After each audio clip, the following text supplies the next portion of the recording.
Bonjour frères et sœurs et chers amis, heureux de nous retrouver avec la parole de Dieu. Une fois de plus, nous prions le Seigneur courtement, mais de tout notre cœur. Merci Seigneur pour ton amour, ta grâce, merci pour le don de Jésus. Merci aussi pour ta parole écrite, parce que c'est elle qui nous a fait te connaître. Toi le seul vrai Dieu et celui que tu as envoyé, Jésus-Christ. Merci de nous bénir pendant ces moments de méditation de ta parole. Au nom de Jésus, merci Seigneur. Amen. Voilà, nous lisons dans l'épître de Paul aux Romains, au chapitre 12 et au verset 3. Chapitre 12, verset 3. Par la grâce qui m'a été donnée, je dis à chacun de vous de n'avoir pas de lui-même une trop haute opinion, mais de revêtir des sentiments modestes, selon la mesure de foi que Dieu a départie à chacun. Et puis dans l'épître de Jude, qui a un seul chapitre, je le rappelle, le verset 3, « Bien-aimés, comme je désirais vivement vous écrire au sujet de notre salut commun, je me suis senti obligé de le faire afin de vous exhorter à combattre pour la foi qui a été transmise aux saints une fois pour toutes. Amen. » Certains chrétiens considèrent, à la seule lecture de ces deux versets de l'Écriture, pris isolément, que la foi, une mesure de foi, nous a été donnée une fois pour toutes par Dieu, c'est-à-dire à un degré ou à un niveau X ou Y, ou si vous préférez, que l'un a reçu une foi de puissance 1, un autre a reçu une foi de puissance 3, et puis un privilégié, lui, aura reçu une foi de puissance 10, et que tout cela reste figé et immuable pour toute la vie du croyant, et qu'on ne peut rien y changer, ce qui serait bien triste. Cette vision est fausse, bien sûr, et il nous faut toujours considérer l'ensemble des Écritures pour mieux cerner le sujet. Quand Dieu s'est révélé à nous pour la première fois, comme étant le Dieu éternel, le Dieu tout-puissant, le Dieu sauveur, etc.,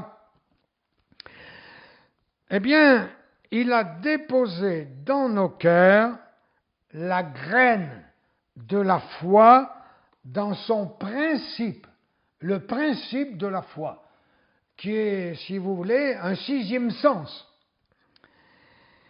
Et un jour, les 12 apôtres de Jésus-Christ lui ont posé cette question.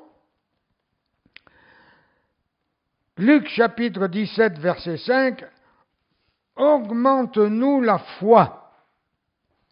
Augmente-nous la foi. » Ce qui prouve qu'ils la jugeaient eux-mêmes insuffisante et perfectible. Or, que leur a répondu Jésus dans l'évangile de Luc, donc au chapitre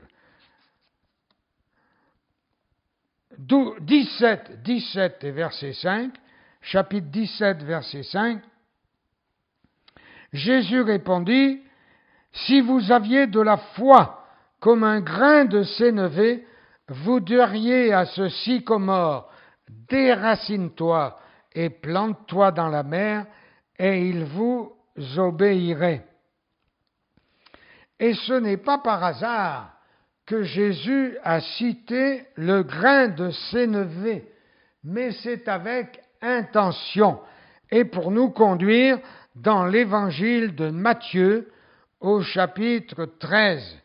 Évangile de Matthieu au chapitre 13, versets 31 et 32.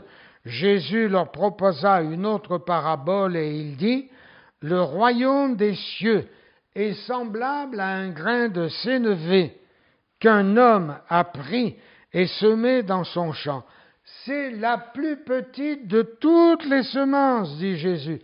Mais quand il a poussé, il est plus grand que les légumes et devient un arbre, de sorte que les oiseaux du ciel viennent habiter dans ses branches.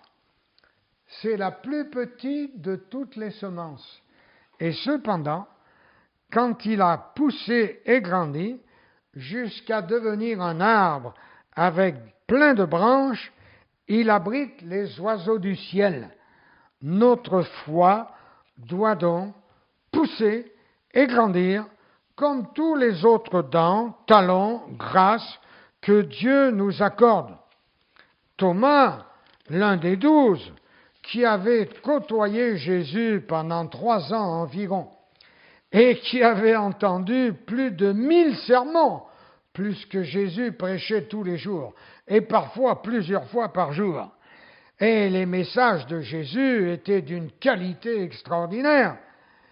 Il avait assisté, Thomas, à des milliers de miracles, car pendant 3 ans, c'est-à-dire plus de 1000 jours, avec des centaines de miracles par jour, il en avait vu des miracles. Eh bien, il a refusé de croire que Jésus était ressuscité quand les apôtres lui ont dit « Jésus est ressuscité et nous l'avons vu ». Il a dit « Moi, si je ne mets pas mes mains dans ses plaies, si je ne vois pas son côté percé, je ne croirais pas à rien à faire. » Donc il avait une foi vraiment très très faible. Et pourtant, quand Jésus s'est montré à lui en chair et en eau, comme on dit, il est tombé sur sa face et il a dit « Mon Seigneur et mon Dieu ». Et Jésus a dit « Heureux ceux qui ont cru sans avoir vu ». Et parfois, eh bien, c'est un privilège de ne pas avoir vu le Seigneur en chair et en os, mais notre foi, elle repose comme cela, non pas sur les choses visibles, mais elle repose sur les promesses de la parole de Dieu qui, elle, est immuable.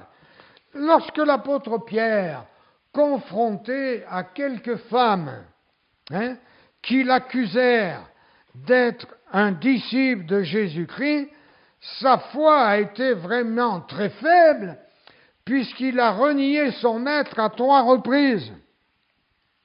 Mais le jour de la Pentecôte, et après, quel homme de foi, quel homme de Dieu. Donc il a fait des progrès dans la foi. Et si sa foi avait fait des progrès, c'est qu'elle n'était donc pas figée. Dans Romains chapitre 14 au verset 1er, voici ce que nous lisons. Romains chapitre 14, verset 1er. Faites accueil à celui qui est faible dans la foi et ne discutez pas sur les opinions. Donc, la Bible nous appelle à être des gens patients, pleins d'amour, pleins de bonté, pour ceux qui sont peut-être faibles dans la foi. Mais le faible dans la foi n'est pas condamné à vivre toute sa vie dans la faiblesse de la foi. Sinon, ça ne serait pas une vie. Nous lisons dans la 2e épître de Paul aux Corinthiens, au chapitre 10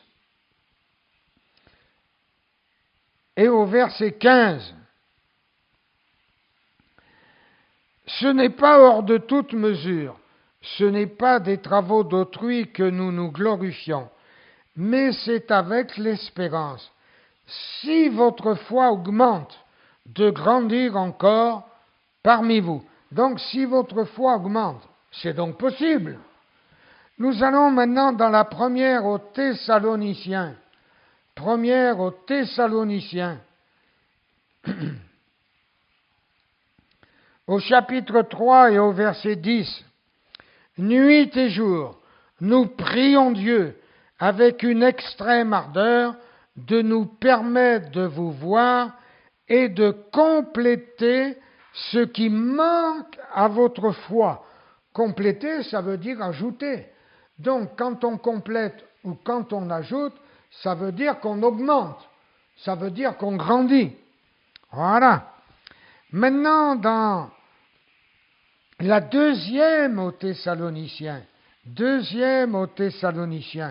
chapitre 1er au verset 3, nous devons à votre sujet, frères, rendre continuellement grâce à Dieu, comme cela est juste, parce que votre foi fait de grands progrès.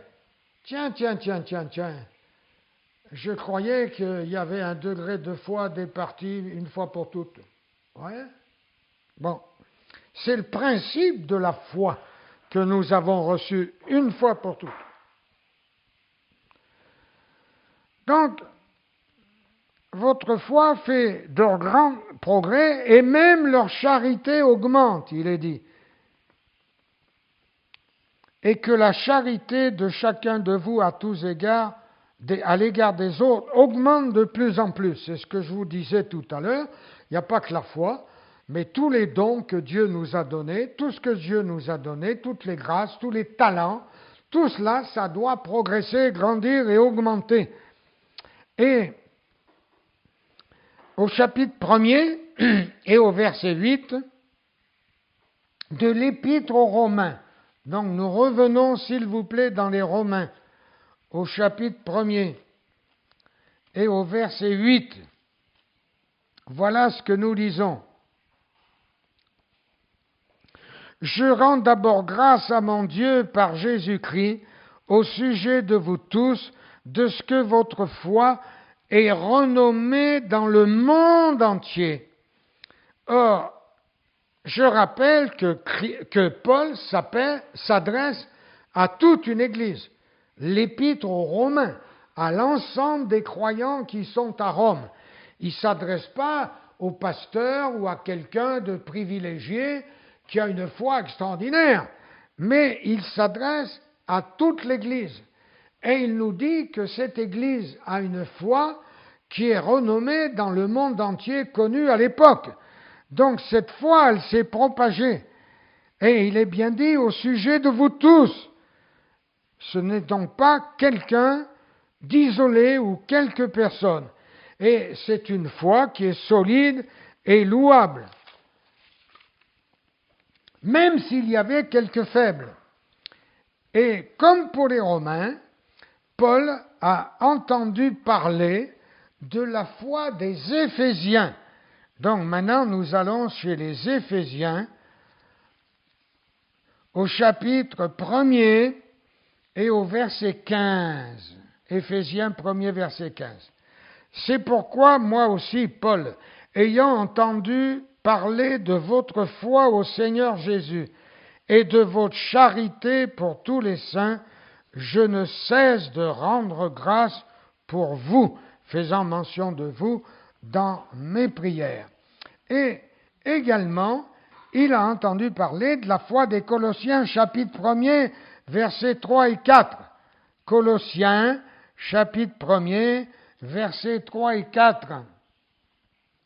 Nous rendons grâce à Dieu le Père de notre Seigneur Jésus-Christ, et nous ne cessons de prier pour vous, ayant été informés de votre foi en Jésus-Christ et de votre charité pour tous les saints. Voyez, la foi de ces différentes églises, là, les Romains, les Éphésiens, les Colossiens, elle faisait du bruit, elle rendait des fruits, elle était efficace. C'était pas une foi qui dormait, mais c'était une foi agissante et conquérante. Et cette foi, justement, des Thessaloniciens les a poussés à devenir une église qui proclamait l'Évangile. Elle n'était pas recroquevillée sur elle-même. Et elle n'attendait pas qu'on vienne lui poser des questions sur l'Évangile ou sur Jésus-Christ. Parce que voilà ce que nous lisons un peu plus loin dans cette parole. Les Thessaloniciens, chapitre 1er, versets 6 à 8. Et vous-même, vous avez été mes imitateurs et ceux du Seigneur, en recevant la parole au milieu de beaucoup de tribulations, avec la joie du Saint-Esprit, en sorte que vous êtes devenus un modèle pour tous les croyants de la Macédoine et de l'Achaïe. Non seulement, en effet, la parole du Seigneur a retenti de chez vous dans la Macédoine et dans l'Achaïe, mais votre foi en Dieu s'est fait connaître en tout lieu de telle manière que nous n'avons pas besoin d'en parler. Or, si la Macédoine était la région contiguë à la ville de Thessalonique, il n'en était pas de même pour l'Achaïe, qui était au sud de la Grèce, en dessous de l'île de Crète, pas très loin d'Athènes et de Corinthe. Un jour, Paul a lancé un sévère avertissement aux Corinthiens et qui s'applique à chacun d'entre nous. Deuxième épître de Paul aux Corinthiens, au chapitre 13, 2 Corinthiens 13. Le verset 5. Examinez-vous vous-même pour savoir si vous êtes dans la foi. Éprouvez-vous vous-même. Ne reconnaissez-vous pas que Jésus-Christ est en vous, afin que vous soyez réprouvés? Donc il y a un danger. Donc, s'il est clair que nous devons faire des progrès, il est tout aussi évident qu'on peut régresser ou même abandonner la foi. Et c'est important ce sujet, frères et sœurs. Lisons dans les Galates, au chapitre 1er, les versets 6 à 8. Quand on lit ça, on est bouleversé si on aime le Seigneur. Voyez? Il écrit à ces chrétiens qui étaient au début de l'Église: « Je m'étonne que vous vous détourniez si promptement de celui qui vous a appelé par la grâce de Christ pour passer à un autre évangile. » Non pas qu'il y ait un autre évangile, mais il y a des gens qui vous troublent et qui veulent renverser l'évangile de Christ. Faites attention, frères et sœurs, qui vous fréquentez et où vous mettez les pieds et ce que vous écoutez sur tous les circuits qui existent maintenant. Mais quand nous-mêmes, dit Paul, quand un ange du ciel, vous voyez, les Mormons, ils sont partis sur un ange du ciel qui a fait une déclaration, annoncerait un autre évangile que celui que nous vous avons prêché, qu'il soit anathème, c'est-à-dire qu'il soit maudit. Bien, c'est important. Maintenant, au chapitre 3, toujours des Galates, verset 1er, ô Galates dépourvus de sens, c'est-à-dire de bon sens, qui vous a fasciné? Ouais, on se retrouve comme le diable en Éden et partout. Vous, aux yeux de qui Jésus-Christ a été peint comme crucifié. Ces gens, on ne leur avait pas prêché un évangile à l'eau de rose, on leur avait prêché Jésus-Christ. Donc, qui vous a fasciné de cette façon-là? Voici ce que je veux apprendre de vous. Est-ce par les œuvres de la loi que vous avez reçu l'Esprit ou par la prédication de la foi? Êtes-vous tellement dépourvus de sens? Après avoir commencé par l'Esprit, voulez-vous maintenant finir par la chair? Avez-vous tant souffert en vain?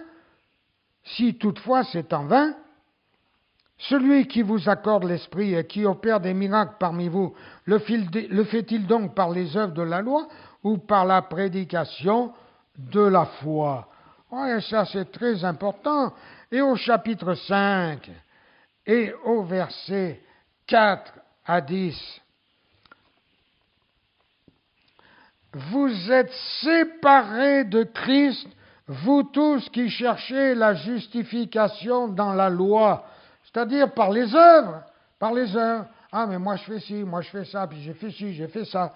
Non, mais on est là pour servir. Hein. Vous êtes déchus de la grâce. Pour nous, c'est de la foi que nous attendons par l'Esprit l'espérance de la justice, car en Jésus-Christ, ni la circoncision, ni l'incirconcision n'a de valeur, mais la foi qui est agissante par la charité. Vous courriez bien, qui vous a arrêté pour vous empêcher d'obéir à la vérité? Cette influence ne vient pas de celui qui vous appelle. Un peu de levain fait lever toute la pâte. J'ai cette conscience en vous, dans le Seigneur, que vous ne penserez pas autrement. Mais celui qui vous trouve, quel qu'il soit, en portera la peine. Pour moi, frère, si je prêche encore la circoncision, pourquoi suis-je encore persécuté? Voilà, c'est très important, je pense, tout cela. Nous avons été sauvés par grâce. C'est un cadeau, c'est un don, le plus grand don que nous ayons jamais eu dans notre vie. Et après avoir été sauvés par grâce, eh bien, il faut marcher par grâce et mourir par grâce en allant jusqu'au bout, en restant dans la foi. Voilà, on lit dans la première de Paul à Timothée, au chapitre 1er, première à Timothée, chapitre 1er, versets 18 à 20. 1 Timothée, chapitre 1er, versets 18 à 20.